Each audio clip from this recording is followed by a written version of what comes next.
salaamaaleykum mbokku téléspectateur Women First Media ñu ngi leen di nuyu fañ leen daan nuyoo te di leen ne dal leen jàmm ci seen émission La Loupe nag baaxoo di dellu si rek ci actualité phare de la semaine li nga xam ne rek yëglekaay yi ak askan bi moo leen gën a yitteel ci jamono yi ñu toll rawatina ci ayu bés bi mooy grève bi nga xam ne rek dox na ci diggante jàngalekat yi waaye itam réaction nguur gi bokk na rek ci li nga xam ne mooy ponction ci seeni salaire maanaam dagg seeni koppar dagg seeni gafaka ci weer bi loolee nag jur li nga xam ne mooy lënc waaye itam mu mel ni bras de fer ci diggante jàngalekat yi ak li nga xam ne mooy nguur gi. alors taxaw seetlu dafay daal di baax muy rek ñu waxtaanee mbir mi ngir mën cee am ay saafara ba l'école doon milieu bi nga xam ne apaisé na waaye itam jàngalekat bi mën a am xel mu dal buy jàngale waaye itam xam ne nguur gi da koy aar bu loolu weesoo itam nguur gi xam ne grève droit la bi nga xam ne constitution bi da ko protéger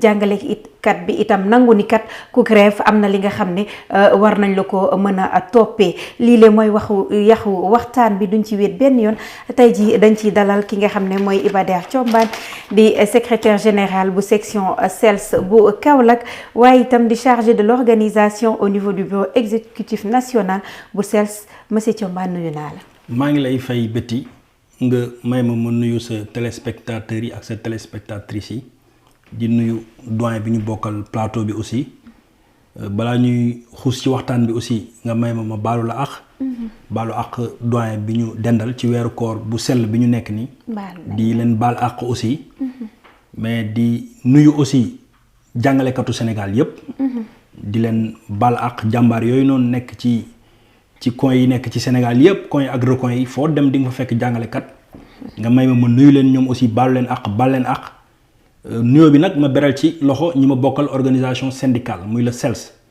muy le syndicat des enseignants libres du Sénégal te ki ko jiite di sa xarit le camarade secrétaire général national Amidou Diédhiou ñu ngi lay yóbbante nuyoom am nañ mbégte am contentement ñëw ci sa plateau bi tey.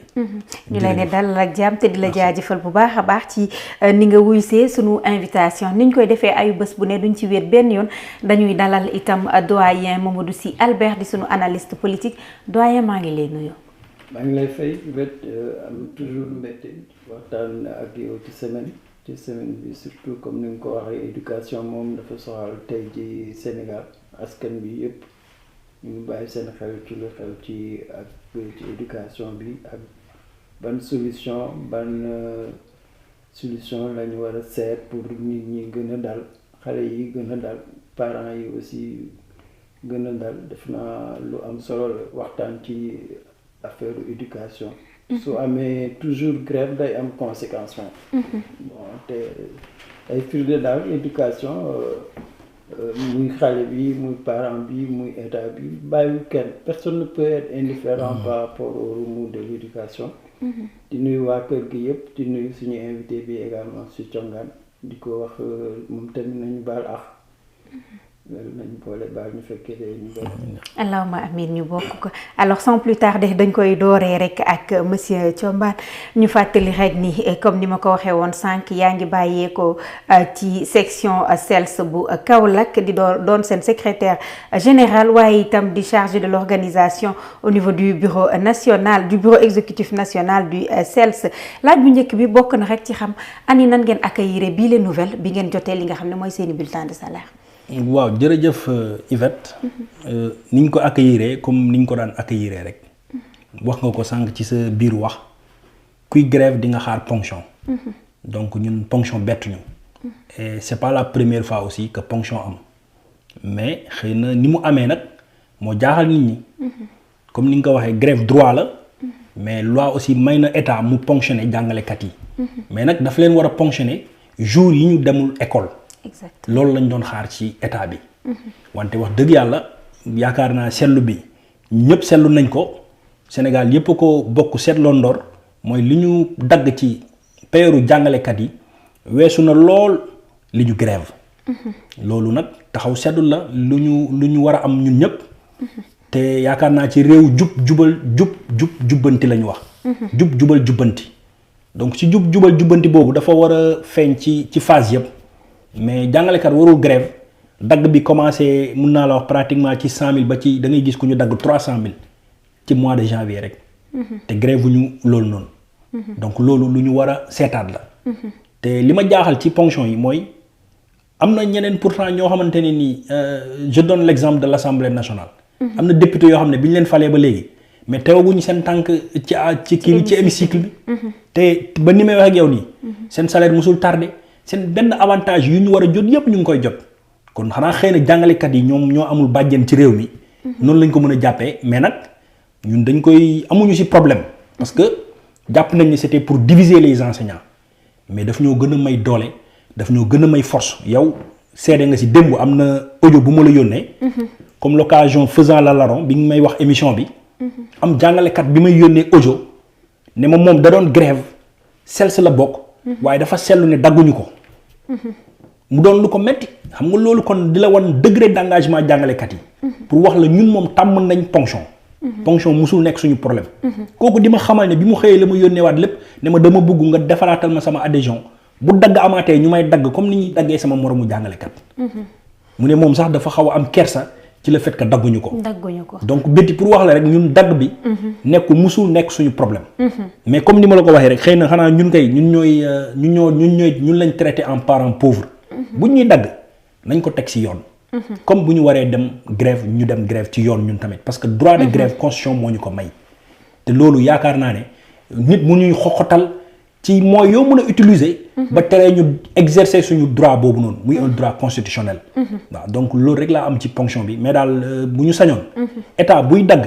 na dagg nu mu ko neexee mais na respecter àq ak yelleefu jàngalekat ba teg ko ci yoon. ci àq ak yelleef yooyu sax la ñuy daal di jublu ci doyen ñoo ko déggandoo ponction bi moom dérangewul corps enseignant bi mais anam yi ñu ko defee la ba tax na ku nekk la nga grève ci loolee la ñu waroon a natt dagg bi ñu daal di la koy dagg te comme ñoom miis nañ ko amaana doonul am problème mais kumba am nday bi kumba amul nday bi moo nekk problème ponction bi doyen est-ce que yaakaar nga ni tey jii ak fi réew mi toll ponction des salaires est-ce que juridiquement wala politiquement c'était opportun ñu def ko ci waxtu bi. non suñu xoolee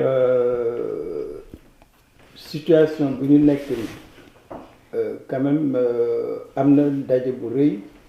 am syndicat am gouvernement am patronat ñu def seen ndaje ba d'accord ci Sénégal war na am stabilité sociale. surtout. une fois que nga am cadre général te yow nga woote aussi rupture ak changement doxalin juboo amul réeroo am na syndicat bon lu mu am mooy bu jooytoo bu waxtaanee lu koy dese mooy grève c'est l'ultime arme du travailleur. grève moom soo ko décider dernière arme la. et en plus aussi am na contrainte c'est-à-dire que au moins di nga préparer 1 mois à l'avance. 1 mois préavis waaw contexte Sénégal ni mu demee nii ak ci en tout cas ci wàllum politique sooy woote ci changement ak rupture am na ni nga war a doxee lu xaw a wute ak ni ñu doon doxale am système socialiste système Wade système Macky Sall mais ñooñu amul woon sax foofu soo demee grève ben fin du mois ben dañuy dagg systématiquement ba loolu nekk une grosse déception des syndicalistes ñu doon doxale donc bii nga am gouvernement bu bees ngeen am gis-gis bu bees waru leen delloo ci li nga xam ne loolu la seen enseignants yi syndicats yi gënoon bañ c'est-à-dire que extrémité la yow amaguloo 2 ans et demi bon yaa ngi négocier xam nga ne aussi que ñoom lu ñuy joytu lu am la donc ponction c'est à la limite dafa brutal situation enseignant ñëpp xam nañu seen difficulté boo daggee comme ni mu ko waxee 100 000 wala 200 000 ci salaire enseignant ben imagine-toi ñu ngi ci location ñu ngi ci prise en charge éducation de leurs enfants ñu ngi ci dans une situation sociale très compliquée donc loolu da ngay accélérer radicalisation mouvement bi.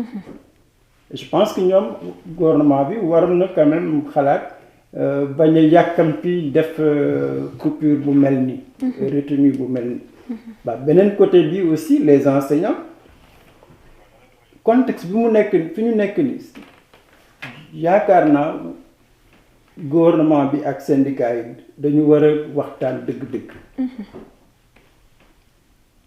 c'est-à-dire ku nekk am nga li nga xam ne lii ce droit dem en grève qui am droit def retenue sur salaire. Le droit là c'est pas des armes les uns contre les autres. Exactement. C'est pas des armes. boo koy jël dafay dangay nekk ci situation bi nga xam ne amatoo beneen solution. mais boo gisee ni mu demee ni gouvernement bi amoon na beneen solution. syndicat bi aussi amoon na beneen solution. donc waxtu dialogue bi je pense que il faut ñu waxante dëgg seen biir diggante gouvernement bi ak syndicat yi. ñu bañ a def des solutions radicales. ci dialogue boobu sax doyen dogguma la ci dialogue boobu sax dinañ ci dellu si waat ndax dialogue social boobu moo mel ni moom moo xajam désormais ci diggante askan bi ak ñi leen di jiite ba tax na su ma dellu see ci Iba Der Thiombane revendication yi finalement c'est des revendications actuelles wala ay revendications yu bees la yi nga xam ne da ngeen ko cee yokk ba xaw a diisal liste bi moo waral bii la tontu bi nga xam ne keroog hémicycle dégg nañu premier ministre bi tontu ko jàngalekat yi. waaw jërëjëf Betty balaa may ñëw ci revendication yi nga may ma. doyen wax na lu am solo. lu ñu war a dellu si waat. di fàttali tuuti. que ni alternance bi mu amee. syndicats yi toog nañ lu ëpp at boo xam ne kenn déggu leen. donte. problème yi ñu amoon mu ngi fi ba léegi mais ñu ne ñu bëgg réew mi lañ ñi dañuy door a ñëw nañ leen may ñu installé wu ñu may leen temps de grâce ñu yaakaaroon temps la bu leen doon permettre ñu convoquer syndicat jàngalekat yi waxtaan ak ñoom ci suuf ba balaa temps de grâce boobu di jeex lépp luñ ci war a mën a lijjanti ñu lijjanti ko si loolu lañ doon xaar mais loolu amul. ñu dellu si ma balaa may dugaat si beneen question bi. am na lu waroon jiitu syndicat yi. dañu def li ñu waroon def lépp ba grève kese moo leen dese. est-ce que xam nga ne octobre bii dañ koo déclaré woon octobre rouge demuñ grève de dañuy takk ay brassard rouge nekk ci école yi. continuer di dispenser suñuy cours normalement. loolu pour un gouvernement responsable nan la waroon doxalee négociation yooyu muy wax moo amul lieu c'est ça le problème loolu mooy xëy na différence ñi fi nekkoon ak ñi fi nekk léegi. ndax lu mu métti métti xëy na ñooñu daañu la doon convoqué te bu ñu la convoqué ñoom ñooy ñëw. mais li ñu seetlu mooy même convocation su mënul ñàkk des fois ña fa war a toog ca table yëpp duñ ca toog te loolu c'est un problème parce que mënoo convoquer lu toll ni G7. ñu yore baatu jàngalekatu Sénégal yëpp. nga convoqué leen di ut keneen ku la représenté kooku mënul jël yenn décisions yi. wala mënu fa wax yenn wax yi mënul sori ci wax ji. non seulement loolu mais convocation yi sax moo dul am cadre yi ñu waroon tâché yi ñu waroon dajale moo dul am bu dañuy déposer préavis de grève. doo sax jot accusé de réception wala boo jotee accusé de réception du am benn suite kenn du la convoqué toog waxtaan ak yow parce que jàpp nañ ne bu waxtaan amoon xëy na du ñu yegg si fii ñu yegg si nii. exactement encore une fois de plus. jàngalekat yi du ponction yi moo leen déranger. ndax nag xam nañ bu baax li ñuy xaar bu ñu demee grève. mais nag ponction yooyu noonu. nañ ko tegaat ci yoon. li ñuy grève nañ ñu ko dagg. au même moment am nañ ñu liggéeyul dara. te ñu ngi jot seen salaire. di continuer di jot seen avantage. maintenant ma ñëw ci revendication yi man dafa ma bett wax dëgg yàlla man en tant que jeune syndicaliste. ma dégg des questions nouvelles. wala des questions émergentes. non amul. li nga dégg ñuy kaas yëpp. am na si yoo xam ne sax 2003 la. am na si 2003 am na si 2018 am na si 2022 su ma jëlee 2003 problème ZAC yi ay terrain yu ñu jox. syndicat d'enseignants yi mais nit ki jox ko terrain ba 2003 ba léegi daanaka mënu si def dara parce que jumtuwaay yi ci war a dem yëpp pour mu mën a moom terrain bi joxoo ko est-ce que xam nga ne ñu ngi seen 2 ans ñu ngi ci 2 ans au pouvoir ba ni may wax ak yow nii amagul ndaje bu boole ministre de l'urbanisme ak jàngalekat yi ak syndicat d'enseignants yi daw nañ ci ginnaaw mbay bëgg a dee bind nañ ay audience est-ce que jàpp nga ne loolu jaadu na même bu solution amul mais xanaa mën nañ toog waxtaan boobu mënul am. loolu bokk na ci point yi ñuy kaas kon loolu xanaa kenn du ne ma. loolu question yu bees la. question 2003. loolu mooy ZAC yi. bu ma jógee si loolu ma ñëw si question décisionnaire yi ba léegi ci revendication yi yaakaar naa question décisionnaire yi moom kenn dootul wax ne lu bees la. loolu moom picc yi moom la ñu naanee ndox tey. gouvernement bi nag bu bees bi mu nekk question depuis 2022 la woon mais gouvernement bu bees bi nag def si aussi liggéey bu am solo. ñun nous ne sommes pas des nihilistes boo defee lu baax dañ koy applaudir. exactement mu def si liggéey bu am solo mooy mu signé ñaari décret yi ñu doon xaar muy le décret 74 347. et le décret 2006 392 gouvernement bi signé ko. mais est-ce que xam nga ne bi ñu ko signé ba léegi. opérationnalisation bi waxaguñu kañ la est-ce que jàpp nga ne loolu jaadu na. parce que la signature est une chose. mais l'opérationnalisation est une autre chose aussi. mais ba tey jii may wax ak yow nii waxaguñu kañ la ñuy tàmbali. bénéficier wu ci décret yooyu. ak nan lañ ciy bénéficier woo yan papier ngay déposer nan ak nan nga war a def kañ lay tàmbali lu ëpp weer est-ce que jàpp nga ne loolu jaadu na. nga def li gënoon a jafe. ba léegi amagul ñoom cadre toog waxtaan ak syndicats yi. te dañoo waxoon bu ñu ko signé rek dinañ convoquer syndicats yi. ñu toog ak ñoom waxtaan ak ñoom. mais cas décisionnaire aussi dafa am nag lu ci des. ginnaaw bi ñu leen félicité ci signature accord yooyu man ci signature ñaari décret yooyu ba pare. dañ leen di wax aussi nañ continuer waxtaanu. yeggali ñetti points yu toftal ci kaw décisionnaire yi. parce que boo ko signé jàpp nañ ne boo ko signé te réglé woo ñetti points yooyu du ma ne moo nga ñàkk koo signé ñooyam mais problème bi day persister ba léegi day des. te ñetti problème yooyu soxna Betty. est-ce que xam nga ne décisionnaire bu retraité du am imputation budgétaire maanaam su feebaree mënul faju état mënatu ko jël en charge. différent du fonctionnaire. alors que décisionnaire fonctionnaire bi lan la ko ëppalee ca école ba ñuy jàngalee ñoom ñaar. ku def 35 ans de service 40 ans de service. soo retraité soo buggee faju état nee na sama yoon nekkatul si yow. pare naa si yow comme ku la jeté nii. est-ce que xam nga ne soxna Betty loolu la ñu wax loolu bokk na ci benn revendication ci ñuy toftal ci kaw décisionnaire yi. naanaam nañ leen permettre ñu am imputation budgétaire. suñu feebareetee ñu mën a faju bu ñu retraité. mais yemul si loolu beneen point bi mooy. mais est-ce que xam nga ne soxna Betty décisionnaire bu doon am 600 000 salaire wala 500 000 nii nii bu nekkee en activité. bu retraité il perçoit moins de 100 000 francs. est-ce que jàpp nga ne loolu jaadu na. est-ce que loolu du lu ñu war a xoolaat. exactement ñu ne aussi nañu xoolaat aussi nan la ñuy yokkee payooru décisionnaire bi. au moins mu garder 80% de son salaire wala 75% bu demee retraite. question yooyu du question yu bees de. te loolu yaakaar naa képp kuy sénégalais. loolu war na laa toucher loolu da nga war a jàpp ci xeex boobu. mais yemuñu si loolu ñu ne comme décret bi dafa yàgg a traîner ñu ne âge décisionnaire yi nañ leen ko yokkal ba 65 ans mais de manière optionnelle maanaam ku mu neex yaay jël. ku sa santé attan yaay jël. forcé wuñ ko kenn au moins mu permettre leen ñu cotiser waat tuuti. comme décret yi dafa yàgg te signé wuñ ko. soxna Betty loolu lu jaadu la wala du lu jaaduwul. mais ba ni may wax ak yow nii amul waxtaan bu si am. ba ñu mën a xool loolu ñun bañuñu waxtaan. bu doon am na cadre yu ñuy permettre ñuy waxtaan am nga ne grève mën na ñàkk wala lu néew lay doon. mais nag soo gisul koy waxal ki la war a convoqué wu la. yow sax da ngay daw si ginnaaw convocation kenn du la faale benn moyen lañ am comme ni ko le doyen waxee mooy dañuy dem grève. mais revendication yi yamuñ ci loolu. système de rémunération bi soxna Betty xanaa loolu kenn du ne lu bees la aussi. donc moo tax ma ne la ñun daf ñuy bett bu ñu en tout cas erreur la ñuy def parce que système de rémunération boobu. ñu ko doon kaasal ñu ko doon porter tey ñoom ñoo génne question bu bees la loolu yaakaar naa ne ñoolu moom nekkatul lu ñuy laam-laamee. ñu doon wax ne député yi. seen indemnité li ñu leen di dagg ci impôt yi. moo may permettre ma ñëw ci surimposition 1500 la. jàngalekat yi est-ce que xam nga ne boo amee rappel ci sa rappel. mooy sa xaalis boo xam ne état moo la ko dencal. moo ne mënu ko fay léegi mu denc ko étalé ko 3 ans 4 ans. bu lay fay sa xaalis boobu. bu doon 3 millions la dencal est-ce que xam nga ne 1 million la lay jox. 2 millions yëpp. impôt lay da koy impôt. est-ce que loolu lu bees la loolu yaakaar naa ne xanaa lu nit gàtt dégg yàgg na dégg ñi fi toog nii tey ne ñoom def nañ ci ay séminaire def nañ ci ay activité pour xool nan la ñuy joyante système de rémunération wu jàngalekat yi. kon loolu mënul nekk lu bees. mais budget d'école yi fi nekkoon aussi ay budget d'école la yu fi nekkoon yu doon permettre école yi ñuy fonctionner. budget yooyu dañoo yeew rek dagg ko. loolu kon mënuñ jàpp ne aussi loolu lu bees la. am na une question nouvelle nag buñ ci yokk. te aussi ñu d'accord ne jàngalekat. ñun revendication mooy suñu yëf. maanaam même suñu problème mënul jeex Exactement. mais nag nous sommes très conscients suñu amee cadre bi ñuy waxtaanee wala suñu régler yenn problème yi nee naa la lenn li ci des lépp mën nañ ko waxtaanee mooy problème mu enseignants yi nekk Gambie. Gambie yaakaar naa ñooñu nekkaluñ ñu fa ñun syndicats yi kan lañ fa nekkal le Sénégal. il représente le Sénégal.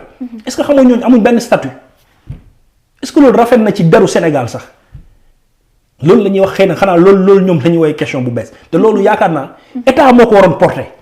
exactement donc ñun bu ñu leen koy porter parce que ñun matul weer man ànd naa ak sama secrétaire général national CELS am muy Amidou Diédhiou. ñu dem si école Gambie yooyu. dem rencontrer ambassadeur bi rencontrer autorité yi ñu waroon rencontrer yëpp. mais école yooyu amul statut enseignants yi nekk ci école yooyu. te ñooñu yaakaar naa dañ leen waroon traiter comme ay genre ambassadeur. parce que ñu nekk ci yeneen réew la. di nekkal fa Sénégal. nekkal fa drapeau Sénégal. di fa def aussi liggéey bu mucc ayib. donc loolu question yooyu la ñuy wax question yu bees. moo tax ñun wax dëgg yàlla. du tontuwante wuñ kenn nag. tontuwuñ kenn mais dañuy bett wala ay reetaan dañuy jàpp. buñ ne question yu bees la. donc loolu laa amoon lu may wax ci revendication ci revendication alors doyen loolooy tax ñu dellu siwaat si dialogue bi nga doon wax sànq est-ce que mën nañoo jàpp ni tey jii dialogue bi ci boppam dialogue social boobu moo nekk en crise étant donné que am na li ñu doon porter démb tey jii ñu ñëw ba yegg si loolu mu doon yenn acquis wala yenn revendication yi nga xam ne teg nañ ko sur la table ñu àndandoo ñun ñëpp jàpp ni lii kat jaadul war nañ koo jooyanti tey jii ñu taxaw amaal beneen taxawaay est-ce que itam mënuñoo dellu si rek ci crise sociale bi comme ni ma ko waxee waaye itam tolluwaayu réew mi sur le plan financier dina tax yenn saa ñu apporter yenn réponses yi nga xam ne dafay braquer le dialogue. waaw tout à fait c'est bon ñu rappeler quand même que amoon nañu cadre bu fixé stabilité sociale. bon syndicat yi yëpp am na lu ku leen représenté patronat bi nekk noonu ak gouvernement bi. loolu lu baax la ci wàllum en tout cas stratégie politique pour gérer le partenariat. entre l'État le privé et les syndicats. loolu lu baax la c'est une bonne option de l'État du Sénégal mais. crise bi ñuy dund nii day firnde que dialogue boobu am na lu des lu tax mu des parce que ay engagement global le dialogue n'est pas souverain par exemple wax na léegi par rapport à la rémunération des fonctionnaires mais ça c'est une question essentielle pour le Sénégal. Depuis 20 ans, 30 ans, on a un problème de justification des inégalités salariales. Surtout. Il y a des privilégiés. Ça, c'est depuis longtemps. Et les enseignants, malheureusement, ils font partie des marginaux du système salarial. Parce que amuñu des indemnités aussi importantes que, par exemple, les gens du fisc, les gens de la douane, les gens qui travaillent avec l'argent directement. Bon ñooñu am nañu des primes am nañu des indemnités am nañu des faveurs et cetera et cetera l'enseignant est laissé en marge. donc dialogue bi lu baax la que nit ñi daje waxtaan am pacte mais dialogue bi su mënul décider par exemple yu mu wax ni depuis 2003 même avant 2003 parce que l'histoire des décisionnaires là ça remonte loin à la crise de l'éducation. Depuis Abdou Diouf. Depuis Abdou Diouf ba Diomaye tous les pouvoirs sont rattrapés par les engagements de l'État précédent. Mais ça le nouveau gouvernement le président Diomaye et le premier ministre Ousmane Sonko war nañ ko xam dialogue bi war na def un diagnostic sérieux pour dire que yéen on est d'accord avec le dialogue on a pris un engagement global. Mais il y a un engagement bi nga xam ne lii fii ngeen ko fekk. Le dialogue aurait pu donner des recommandations fermes. Mais malheureusement le dialogue dit c'est à tous les ministères sectoriels de négocier avec les syndicats de base. Mais c'est ça le blocage. Un ministre de l'Éducation nationale qui n'est pas capable de représenter son syndicat dans les négociations sectorielles.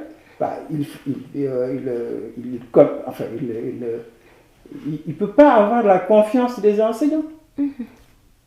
Le ministre des Finances, s'il ne défend pas les enseignants, il veut bloquer, il veut par exemple faire des retenues ça c'est administratif, ça frustre les gens. Donc pour moi, vraiment c'est le dialogue qui est en crise. La manière de dialoguer, de discuter. Dans tous les secteurs, c'est le même problème qu'on a. Prends les politiciens là. Ils ont fait des assises, ils ont pris des réformes, mais amul dara lu ñuy appliqué depuis 2 ans. Tu prends les autres secteurs, les opérateurs économiques. On a fait de grosses rencontres, de discussions. Le cadre global du Sénégal, il est bon. Mais on a un problème comme les enseignants le disent, un problème pour opérationnaliser les accords nationaux. Comment opérationnaliser? Et là, c'est une difficulté politique. Parce que le ministre de l'Éducation nationale, il ne voit pas tout ce qui est sur sa table aujourd'hui. Mais pourtant, si tu écoutes le ministre, tu te dis que non, ça va, le système éducatif il fonctionne, que ça marche, c'est clair, c'est net. Mais tu vas dans les détails, tu vois tout de suite que le ministre, il est en l'air. Il est déconnecté de l'enseignant. De l'enseignant, exactement. Pour moi, vraiment, c'est une crise sérieuse. Bon, c'est bon que moi ait des grèves, mais il faut revenir à la raison. C'est-à-dire que les syndicats doivent revenir à la raison, l'État aussi doit revenir à la raison et se dire que demain, il n'a que 3 ans. Il n'a que 3 ans, il n'a pas 5 ans, 10 ans, etc. Il n'a que 3 ans. Mais dans les 3 ans, qu'est-ce qu'on peut faire pour les enseignants avec tous les accords que l'État a signés? Sur quoi on est d'accord pour l'appliquer sur 1 an, 2 ans? C'est ça que les enseignants attendent. Vous avez pris des engagements, mais vous ne les appliquez jamais. Tout le monde se plaint de ça. Je pense que là, nous waxtaan sincèrement, mais que le gouvernement doit aussi dire des engagements fermes que tu appliques. Parce que si tu n'appliques pas, on a l'impression que les politiques jouent. C'est ça qu'il faut éviter. Si tout le monde se dit que boy nekk opposition luñ la wax ils se disent d'accord. Si ñu jëlee nguur ils trahissent. nekk ci leneen. Diomaye, Macky, Wade, Diouf. Et ça peut c'est très grave. On ne fait pas attention. Par exemple le cas des enseignants. Moi je suivais hier les parents d'élèves. Quand ils décident jusqu'à dire qu'on va porter des brassards rouges pour dire à nos enfants que non, vous avez droit à l'éducation. À l'éducation, effectivement. Ils contestent l'enseignant, ils contestent l'État, ils contestent le système. Et ça, il faut que les enseignants, comme le pouvoir, nous savons que quand même, bon, il l'a dit tout à l'heure, c'est-à-dire que le droit à l'éducation, il est inaliénable. Et tous les problèmes de l'Afrique viennent de là, de l'école. De l'école. Et moi, je pense que vraiment, il faut que les gens reviennent à la raison. Nous savons qu'il faut se mettre autour de la table. Mais aussi, on rentre dedans. Nous savons mais nous pouvons matérialiser. Même si nous pouvons matérialiser tout en une année, mais par exemple, l'accès au logement. Mais ça doit être une priorité de ce gouvernement. Moi, je ne comprends pas notre état là. C'est-à-dire que tes enseignants ne sont pas logés. Ils sont à la merci des bailleurs de fonds. Des bailleurs de fonds. Ce qui nous ramène en tout cas autour de l'essentiel. Te essentiel bi buñ ko fàttaliko rek mooy ni ko doyen waxee tey ji ndaw ñi élèves yi yaakaar naa ni ñoom la situation bi gën a perturbé ñoom ñooy payer finalement les pots cassés. Alors buñ dellu see ci Iba Der Thioban alors tey ji est-ce que grève répétée yi pénaliser na ndaw ñi de telle sorte que yéen est-ce que teg ngeen ay stratégie quand même pour mën a je sais pas dimbali leen parce que yenn saa course contre la montre la pour jeexal programme bi, course contre la montre la pour ñu nekk classe d'examen. Est-ce que sóor ngeen yi ni mel ba mën a jël yenn ci ay jéego yi nga xam ne dina tax ngeen dimbali xale yi, parce que quoi qu'on puisse dire enseignant bi moom c'est une fierté que mu jàngal réussir, c'est une fierté que mu jàngal jóge ci étape bi dem ci bu gën a kawe bi. Alors est-ce que yéen a ngi teg ay stratégie tamit pour dimbali xale yi autour de l'essentiel? Merci soxna Betty, nga may ma rek ma am compléter quelques questions ci doyen xaw na ma relancer ci revendication yi dellu si waat ci système de rémunération bi parce que nag bu ñu fàtte ni ñi fi nekk nii yaakaar naa loolu lañ jàng. Exactement. Donc loolu waruloon poser problème, yeneen question ñoo waroon poser problème te mu wax la mu nekk lu ñu porté nag ñoom lu ñu porté woon depuis 2022 défendre ci jàngalekat yi ci plateau bu ne nag wax dëgg yàlla jàngalekat yi amoon confiance bu rëy ci ñoom ndax nag aussi kuy porter say mbir aussi da nga am si moom confiance. Exactement. Donc problème boobu moom yeneen yëpp ñoo waroon am problème ba mu des problème système de rémunération bi, mais loo si xamul dañoo gën a creuser sax système de rémunération boobu parce que tey indemnité de logement yaakaar naa jàngalekat yi lañ ko joxoon et janvier bii passé xaatim nañ ay décret jagleel yeneen corps ay indemnité de logement. Et te corps yooyu li si gën a doy waar mooy boole wuñ ci jàngalekat yi, boole wuñ ci MC jàngalekat yi ak PC jàngalekat yi muy les maîtres contractuels ak les professeurs contractuels. te yaakaar naa bu ñuy wax indemnité de logement moom jàngalekat moo taxoon ñu wax indemnité de logement. yi ñu xaatim janvier bii nii boole wuñ ci jàngalekat yooyu noonu est-ce que jàpp nga ne loolu jaadu la mais toujours ci revendication y a les lenteurs administratives aussi. loo xam ne c'est depuis 2018. loolu mooy problème loolu bokk na ci secteur sénégalais lenteur administrative. loolu nag bokk na ci li ëpp problème si jàngalekat yi. est-ce que xam nga ne lenteur yi fu muy commencer boo génnee nii mën nga toog di xaar 6-7 mois pour inspecteur ñëw seet si la 6-7 mois ba 8 mois waxuma sax mois yooyu mais nañ lay njëkk a seet see rek moo honoré wul jàngalekat yow day mel ni jour boobu sa àdduna dafa war a tukki tu n'es pas averti. yow bu ñuy ñëw xamoo ñan ñoo la war a seet si xamoo ci lan lañ seet si da ngay gërëgër rek gis benn auto inspecteur bu ne jamaa si biir école bi alors que ñeneen demeewul noonu donc jàngalekat élémentaire bi aussi loolu lu ñu war a xoolaat la cër la bu ñu leen war a jox dañu jàpp ne koo war a seet sax da nga ko war a encadrer maanaam moom mu échoué moo war a nekk exception bi mais jàll bi règle la war a nekk mais da ngay gis ñoo xam ne ñoom daanaka jàngalekat bi échoué sax moom la ñu gën a bëgg xaw ma daal moom mooy règle bi maintenant loolu lu ñu war a xoolaat la mais dama ne la di nga toog 8 mois boo génnee ba 9 mois door a mën a gis inspecteur. Est-ce que xam nga ne bu la inspecteur boobu gisee sa arrêté mën na di nelaw lu ëpp 1 an ou 2 ans nga door a jot sa arrêté à la DEXCO yaakaar naa gis ngeen dem ministre de l'éducation publié na.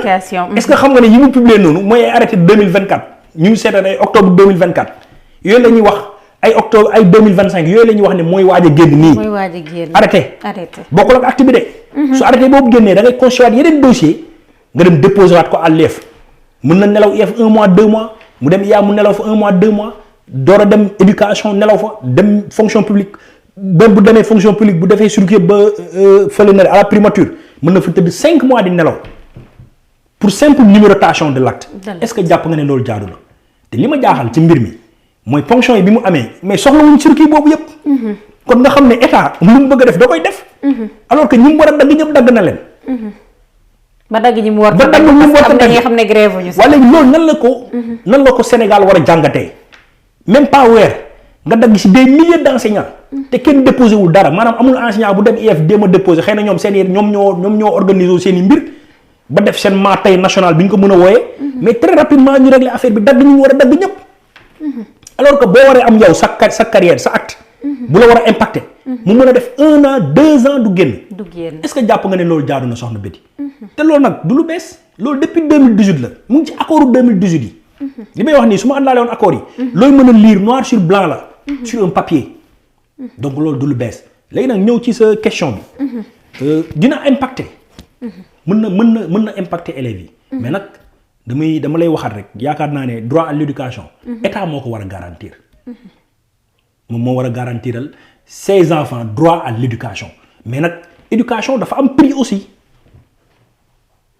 tey bu ñu mënee am ay président de la république am ay premier ministre am ay ministre mais parce que am na ñu leen jàngal exactement te jàngalekat yooyu la ñooñ da nga leen war a respecter da nga leen war a jox cër lii doyen wax la état li mu war a def mooy oo jàngalekat yi. des négociations très sérieuses. nga wax li nga mën a def ñu waxtaanee ko am na yoo xam ne mënta ñàkk nag. li mënta ñàkk nga def ko ba pare li ci des nga wax nan lañ koy defee. soxna Betty loolu yaakaar naa ne man jafewul. mais jàngalekat yi nag ni ma leen xamee. ak seen degré de patriotisme. tey état suñu réglé woon problème yi li ñu raté pour rattraper ko jaaxalul jàngalekat. parce que nag nekkoon nañ fi ci ay crise ci ay yi xew nii mooy kii bi la maladie là. Ebola bi. non Covid bi autant Covid 19 bi moo mujj. est-ce que xam nga loolu li waxuma sax li si jàngalekat yi def si élèves yi. est-ce que xam nga ne loolu syndicat yi ñun suñ syndicat. dajale woon na xaalis yóbbul ko ministre de l'éducation pour jàppale ko. xëy na loolu du lu ñu fësal wala du lu ñu siiwal. xëy na ña ko waroon fësaluñ ko dama la bëgg a wax rek pour wax la degré de patriotisme bi jàngalekat yi toll. dajale woon nañ xaalis suñu secrétaire général national yóbbu ko ñun jàngalekat yi suñuy juróom suñuy fukk dajale ko mu yóbbul ko le ministre de l'éducation nationale. donc loolu moom jaaxaluñu mais daal état moo war a garantir le droit à l'éducation aux enfants. Garantir meilleures conditions de vie et d'existence des enseignants parce que tey bu loolu amul sax yow mënoo jàngale xel mu dal est-ce que xam nga ne Betty soxna Betty ni may wax ak yow nii am na ñoo xam ne ci abri provisoire la ñuy jàngalee tey. pour en tout cas jàngee dans le sud. waaw xam naa abri provisoire kon xam nga si dara yow mi jaar sud. alors que abri provisoire mooy lan. yow dans le sud nga jàngee woon yow xam nga jàngatoo. ba ngay jàng yàgg na provisoire kay xanaa mooy loo xamante ne nii pour un temps bien limité la. mais c'est des abris éternels. ce n'est plus des abris provisoires. c'est devenu maintenant des abris éternels amaana école ba nga demoon fekk fa abri provisoire. amaana ba léegi boo demee ci école boobu da nga fa fekkaat abri provisoire. te yow ba ngay jàng léegi xëy na ëpp na 10 ans ba ngay jàngee ci école boobu. kon loolu nekkatul ay abri provisoire. loolu état moo ci war a moo ci war a jóg. donc daal problème bi yëpp. état jàpp nañ moo warul def lu mu warul def. te nag jàngalekat ñun amuñu caisse noire. ñun amuñu fonds commun. ñun amuñu beneen indemnité amuñu 13e mois. ñun suñu salaire rek la ñu am ak suñu condition de vie. ñu xool nan lañ ñu koy ñoŋalee te ñi fi nekk dama ne ñoom ñoo nangu ne lii lu ñu war a joyanti la. mais dañoo seetlu ne bi ñu ñëwee ba léegi waxuñu li ci jëm. donc buñ joyantee loolu noonu jàngalekat yi danañ dellu ci classe ya. lañ tardé ñun danañ xool nan lañ koy rattraper. mais nag tant que loolu amul yaakaar naa ne année bi ren mën na yëngu de.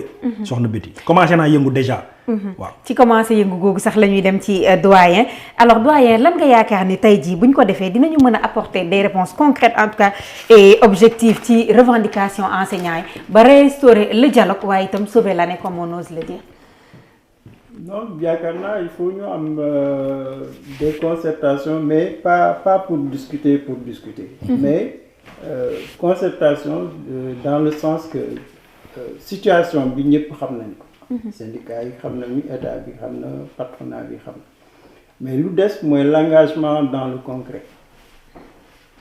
Il faut une feuille de route concrète loolu moi je pense que gouvernement bi war na bàyyi xel ci situation bi mu nekk nii que c'est très compliqué sur le plan social et économique.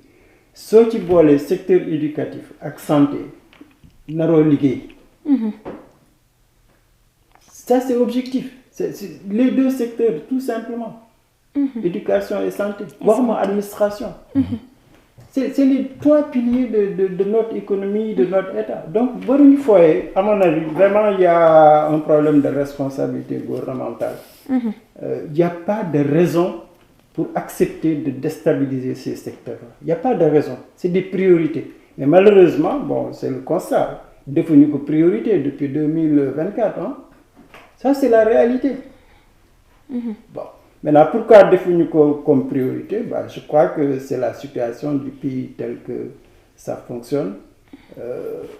On veut le changement, mais on a peur du changement.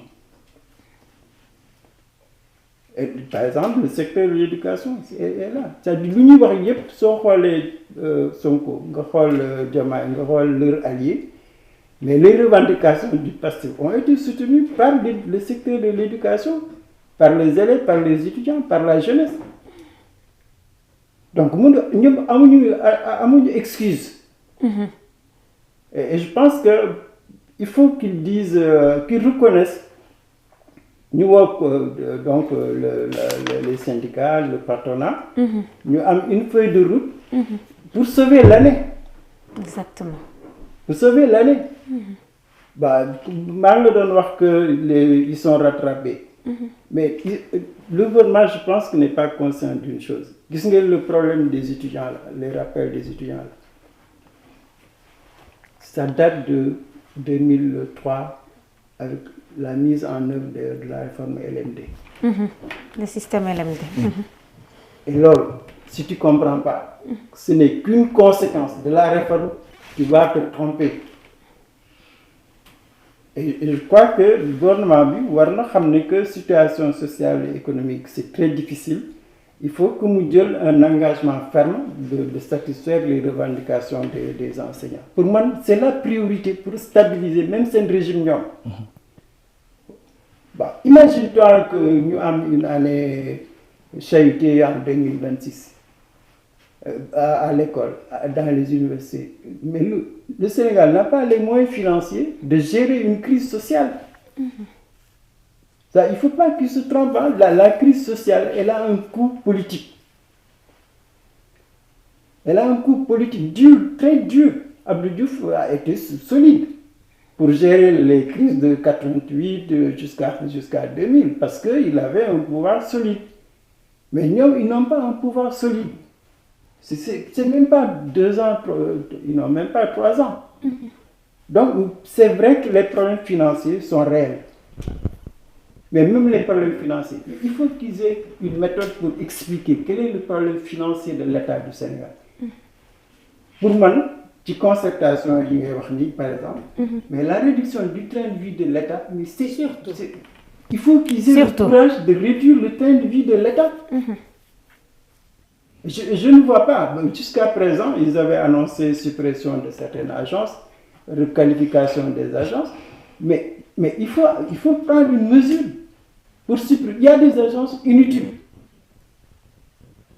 Inutiles. Il faut comparer certaines agences avec l'éducation. Mais la décision, elle est vite prise. Et je crois que c'est comme ça. En tout cas, moi, je pense que le gouvernement a une prise de conscience que c'est difficile. Il faut prendre des engagements fermes. Et tant que le gouvernement reste dans le louvoiement, ça ne va qu'amplifier la crise. La crise, effectivement. Et je pense que pour Mandal, on a une concertation, il y a des mesures et tu les appliques pour sauver l'année. Parce que bon, je ne le souhaite pas. Si on rate 2026, il va finir très mal. Parce que 2027, ça va être une année présidentielle. Ça va être le rouleau compresseur carrément. Alors loolay tax sax ñu dellu si ci ki nga xam ne rek mooy Iba Der Thiombane ñu fàttali ni yaay secrétaire général de la section CELS de Kaolack waaye itam di chargé de l'organisation au niveau du bureau exécutif national bu CELS. Alors tey jii ni ko doyen waxee est-ce que yéen enseignants yi vous êtes ouverts au dialogue à la médiation wala bokk pare ngeen pour teg benn compromis ne serait-ce que pour ñu génn ci cap bi ñu nekk. waaw jërëjëf Betty ma ñëwaat rek. balaa may yegg ci question boobu. jaakaar naa doyen wax na ko ci ay biir waxam. crise financière bi ñuy évoqué. mais li ñu jaaxal mooy dañu gisagul ñoom ñu wàññi seen train de vie d'abord. exactement. yaakaar naa yéen a ngi dégg ay oto yi ñuy annoncé à l'Assemblée nationale à hauteur de 50 millions. loolu mooy daanaka jooyanti askan bi. yow sa éducation am problème. sa éducation am problème ba nekk ci grève bu méttee métti ñu nekk suñu 5e plan d'action. mënagul am des négociations sérieuses yu mën a am. tey li ma la wax nii dama ne la même comité de suivi bi nga xam ne nii dañ koo xaatimoon ci këyit moo leen di war a convoquer ba léegi nii dañuy peine pour convoquer comité de suivi bu jàngalekat yi yuuxu nañ fu ne. laajte nañ ko fu ne mais mënuñ convoquer ba léegi comité de suivi. ñu ne loolu c'est pas un problème ñu ñuy évoquer des crises financières. mais crise financière yow li ñu naan balaa nga naan nit ki setal da ngay sangu ba pare. da ngay sangu ba pare effectivement. mais ñoom commencé yow ñun bu ñu gisoon ne ñoom seen bopp. def nañ violence sur eux-mêmes. wàññi nañ seen train de vie. yenn affaire yi ñu doon wax teg nañ ko ci suuf mais xaalis boobu yow sax te ñoom loolu lañ doon wax xam nañ fi xaalis bi ne. donc ñoom c'est des financiers comme ni doyen amuñu excuse. xam nañ yan niche lañ war a dem jëlee xaalis pour régler problème éducation bi ñu nekk nii. xaalis bu bari mu ngi dem feneen foo xam ne amul benn njëriñ. ay agence yoo xam ne ñu ngi fayeku beaucoup de millions yoo xam ne mënoon nañ ko rationaliser. jël ko xool nu ñu koy dugalee ci problème mu jàngalekat yi. mais li am pour man mooy manque de volonté. et loolu c'est très important la volonté. nit ak loo mënti nekk boo ci amul volonté rek loolu yaakaaruma ne dina mën a régler wu. donc ñoom loolu la ñu war a foofu crise financière boobu ñuy wax di ko laam-laamee. ñoom loolu la ñu war a loolu noonu la ñu war a régler. waaw. question bi mooy di rek est-ce que yéen tey ji pare ngeen rek ne serait-ce que pour benn compromis parce que yéen a ngi dugg ci 5e plan d'action ci mois de mars bi. tey comme ponction am na février donc dinañ jàpp ni ponction dina amaat mars. janvier sax nañu ponctionné janvier autant pour moi. rappeler 5e plan d'action bi. mercredi 25 février 2026. amoon nañ débrayage 9h. ñu toftaloon ci ay AG départemental. ci département yépp. jeudi 26 février ñu amoon grève totale. lundi 2 mars bi ñu jëm nii. am nañ débrayage 9h. mardi 3 mars ñu am débrayage 9h. suivi de rassemblement au niveau des IA ñuy appeler en tout cas jàngalekat yëpp. ak G7 yi nekk au niveau local. ak syndicats yi ñu def rassemblement boobu au niveau des IA. mais le vendredi 6 mars aussi. am nañ aussi grève totale. yemuñu si loolu rek dañuy boycotter waale toutes les évaluations. muy essayer yooyu boycotter les cellules d'animation pédagogique. même formation élèves maîtres yi nii. dañoo ne nañ ko boycotter. ak aussi les activités sportives. donc béti jàngalekat yaakaar naa ko syndicat ku ko xam. xam ne négociation. mënu ko bañ. ñun loolu rek lañ bëgg sax des négociations très sérieuses nag waxuñu négociation pour négocier xam nga bu ñu demee ba toog di laaj négociation nga xam ne y a problème. exactement. parce que dama ne la ñun ñii bi ñu fi toogee toog nañ 1 an et demi yoo xam ne amul yëngu-yëngu. te terewul problème yooyu ñu ngi doon persister surtout cas décisionnaire am na ñu doon retraité am na ñu doon dee am na ñu doon génn àdduna am na terewul ñu ne ñii ñu ngi door a ñëw nañ leen may ñu toog ñu installé. mais est-ce que xam nga ne ba loolu noonu temps boobu yëpp amul benn ndaje bu gouvernement woote bu sérieux entre jàngalekat ak gouvernement. amul pacte bi ñuy wax. ñun benn pacte bi ñuy signé xam nga kan lañ ko signé. jàngalekat yi syndicat d'enseignants yi signé wuñ benn pacte de stabilité parce que dañoo ne ñun mënuñ signé pacte ci conditions yi nekk nii. il faut que ñu régler yenn problème yi d'abord ñu door a signer pacte c'est les centrales qui ont signé des pactes de stabilité avec le gouvernement. centrale yi nag démocratie moo fa am. centrale mooy ndaje boo xam ne mën na boole 100 et quelques syndicats. Effectivement. mais ñun signé wuñ benn pacte. donc ñun loolu la ñuy xaar li ngay wax nii ndax pare nañ. ñun loolu rek la ñu woo ci gouvernement bi. loolu moo gën menaces yi. ndax les menaces du jàll. ku weddi nga laaj Abdoulaye Wade. Macky Sall bi nga xam ne moo mujj waxoon ne du ma négocier ci paaka ci put. loolu yàggul dara. ce sont ces mots qui sont revenus. te xam ne jàngalekat yi dañuy am ndam ci xeex yi ñu nekk nii. parce que ay jàmbaar lañ. te li ma lay fàttali les enseignants sont mobilisés nag. ils sont très très mobilisés et très unis. ñëpp nekk ci ginnaaw syndicat d'enseignants yi. pour xeex bi ñuy xeex ñu gañe ko. mais li ñu doon xaar ak li ñuy xaar nii tey ñun. ba léegi nii tey loolu la ñuy xaar ci gouvernement bi. na woote des négociations sérieuses. yoo xamante ni bu ñu toogee comme ni ma la ko waxee woon. am na question yoo xam ne mënul xaar. yi mën a xaar ñu waxtaanee si. joxe si ay échéances yu leer. mu bañ a nekk nag comme li amoon ku ñëw ne non man lii dama ko fi fekk. mais pourtant dañ fay fekk palais bi te ñu ngi ci dëkk. dañ fay fekk oto yi. dañ fay fekk ministères yooyu yëpp dañ ko hérité. donc problème yi ñu fekk aussi. continuité état continuité la. fekk fi salaire yu mag yi. est-ce que wàññi nañ salaire yi. pourtant ces salaires continuent donc bu ñu fekkee problème jàngalekat yi aussi seen problème lay doon. donc loolu moom amuñu ci benn problème on attend le gouvernement mu woote des négociations sérieuses ñu dem ñu toog ñu waxtaan ci waxtaan bu sérieux te mu bañ a nekk nag waxtaan boo xam ne waxtaanu naxante la. comme ni ko doyen waxee. wala waxtaan boo xam ne la. parce que xam nga jàngalekat yi dafa xaw a laal ministère yu bari. problème majeur bi ñu am ñun loolu la ak gouvernement bi tey bu ñu convoqué ministre de l'éducation mun na ñëw. moom aussi mu ngi def liggéey bu am solo xëy na ci jàngalekat yi mais moom mënul régler problème bi moom kese. ministre de la fonction publique day ñëw. les ministre des finances bu dee ñëwul. ministre de l'urbanisme bu ñëwul mais day am problème yoo xam ne ba léegi nii dafay resté. loolu manque de respect la. dañuy convoqué duñ ñëw duñu sax yónnee représentant parfois dans ces conditions comment on peut régler des problèmes est-ce que ministre de l'éducation mën na jëlal engagement ministre des finances. Est-ce que mën na jëlal engagement ministère de l'urbanisme. C'est impossible. Donc bu ñu wootee négociation yooyu ngay wax. ñi ci war a toog ñëpp toog ci. jàngalekat yi c'est des personnes très responsables les syndicats d'enseignants. mu doon daanaka loolu ngay daanele monsieur Thioban ñu fàttali rek ni daanaka li ñu cëraloon ci waxtu jeex na ba doyen dañuy ñëw rek xaw a tàggatoo waaye itam dem ci li nga xam ne rek mooy pour une année apaisée dialogue social bi dellu siwaat bu baax a baax du enseignants yi rek am problème yaa ngi koy wax sànq secteur santé gis nañu étudiants yi déjà seen phase bi ñu jóge autant de choses yi nga xam ne tous les secteurs sont en évolution bu ñu ko sañee wax alors tey jii déjà pour restaurer le dialogue waaye pour aussi faciliter li nga xam ne le vivre ensemble lay mujj doon ndax ñun ñooy nguur gi mooy ñun lan la ñu war a def de manière concrète. De manière concrète moom je pense qu'il n'y a qu'une solution c'est la gouvernance concertée wax na ko sànq. boo jëlee éducation. du ministère éducation code. C'est le ministère de l'urbanisme, le ministère des finances, c'est le ministère de l'enseignement supérieur, c'est le ministère de l'Intérieur. Tous les ministères sont fédérés par l'éducation. C'est pour ça que l'éducation, c'est un secteur stratégique. Bon, et loolu lu mu laaj mooy que soo amul gouvernance concertée c'est-à-dire yow éducation rek moo la intéressé tu ne vois pas tout ce qui est autour de l'éducation tu ne feras que du pilotage à vue. Et je pense que la gouvernance concertée fii il faut que le Premier ministre moi je crois plus à ces histoires de négociation sectorielle. C'est le Premier ministre qui doit prendre sa responsabilité pour dire que le secteur est en crise. J'organise moi-même un séminaire ou en tout cas quelque chose qui va déboucher sur des décisions qui vont engager le président de la République.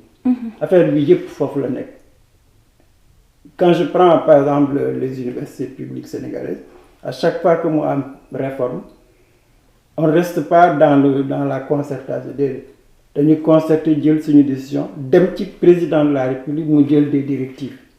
Des directives, c'est pour les exécuter. Exactement. L'éducation, ça doit obéir au même fonctionnement.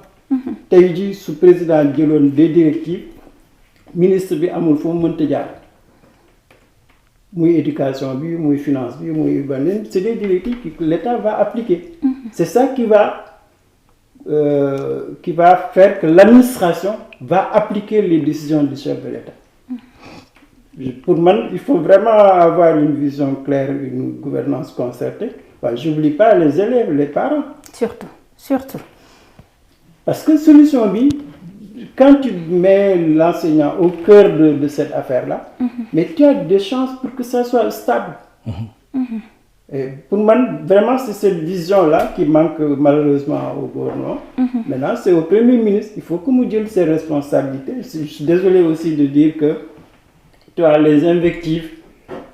Bon, d'affaire rajouter tension. Un Premier ministre, il a un devoir de réserve. Parce que c'est le seul dernier recours. C'est le dernier recours, qu'on le veuille ou pas. Donc, moi, il doit être quelqu'un qui apporte les solutions, qui rassure. Moi, je suis même gêné des fois. Parmi, c'est depuis plus de 4, 5, 6 mois que ça couvre. Mais tu n'as jamais entendu, d'ailleurs même ils l'ont dit, le dernier discours du président de la République, il n'a même pas parlé de l'éducation. Exactement. Mais ce n'est pas normal qu'un tel secteur soit en crise, santé et éducation, on n'entend jamais le président de la République. Et je crois que ça, c'est un mauvais signe, en tout cas pour le gouvernement. Mais ce n'est pas trop tard, mais ça ne peut passer que par la concertation. C'est enseignant, quel que soit le secteur, tu dis, bon, il y a que le monde décide pour nous. Exactement moo tax dañuy dellu si waat rek ci Iba Der alors tey jii li ñu cëraloon ci waxtu jeex lan la ñuy wax fu mu toll nii syndicat yi lan la ñuy wax nguur gi pour en tout cas apaiser les tensions mais surtout nan la ñuy galvaniser tamit enseignants yi autour de la question essentielle muy li nga xam ne rek mooy seen àq ak seen yelleef ñu mën koo saafonte. waaw nguur gi li ñu leen war a wax yaakaar naa lu leer la fi ñu leen di xaar moo ñu apporter des solutions. yaakaar naa état su problème amee dañuy xaar nga apporter ay solutions. mais pas ngay verser wu ci ay menaces. parce que nag jàngalekat yi syndicat d'enseignants yi menace du jàll ak ñoom mais y a un problème qui est là. mais apporter ay solutions. mais pas di verser ci en tout cas wax yoo xam ne mën na ñàkk. en tout cas ñun c'est ce qu'on attend du gouvernement. ñun xuloowuñu xeexuñu dagg sante wuñu xuloo xeexuñoo kenn xuloowuñoo kenn mais li ñuy xaar. mooy problème yi ñu posé nii. nga apporter ñu si ay solutions loolu rek la ñuy xaar jàngalekat yi comme ni ma la ko waxee ñoom fi mu toll nii ñun li ñuy xaar si ñoom. mooy ñu gën a mobiliser wu ñu gën a nekk benn xam ne affaire de corporation la. bañ ci dugal lu si bokkul. exactement ñun politique wuñ yaakaar naa da ngay dégg ñu naan ñu ngi politiquer mbir mi moo tax bi ñu déggee loolu man dama ne kon xeex bi mu ngi commencé am mu ngi am effet ndax nag. avec Abdoulaye Wade c'est ce qu'on nous disait. avec Macky Sall à chaque fois on nous traite de da ngeen di politique wala da ngeen di jàppale ay genre opposant ngeen. alors que amaana ñi ñu koy traité. bi ñu nekkee fële aussi. ñoom dañoo faraloon ak ñun wala dañoo jàppoon ne ñoo ma far. au moins nous sommes constants ñun fi ñu taxaw lañ taxaw yëngatuwuñ centimètre. nous sommes là pour les enseignants du Sénégal. kuy noonu ak ñun ci loolu ngay noonu ak ñun kuy ànd ak ñun ci loolu ngay ànd ak ñun mais ci dëgg nag ci dëgg lañ koy teg. demuñ ak suñu bànneexu bakkan. yaakaar naa li ma la wax même boo maîtriser wul système mu jàngalekat li ma la wax ci kaw décisionnaire yi. loolu rek doy na problème. ku liggéeyal nguur. plus de 35 ans 40 ans.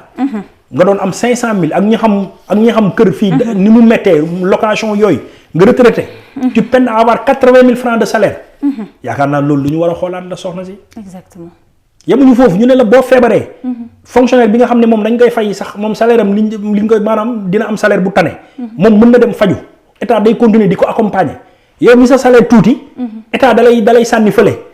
loolu même ki bind affaire bi sax lu ñu war a xoolaat la quoi yenul maanaa peut-être bu doon le contraire moo am sax. mën nañ jéem a kaasal un peu mais loolu dafa yenul maanaa. exactement.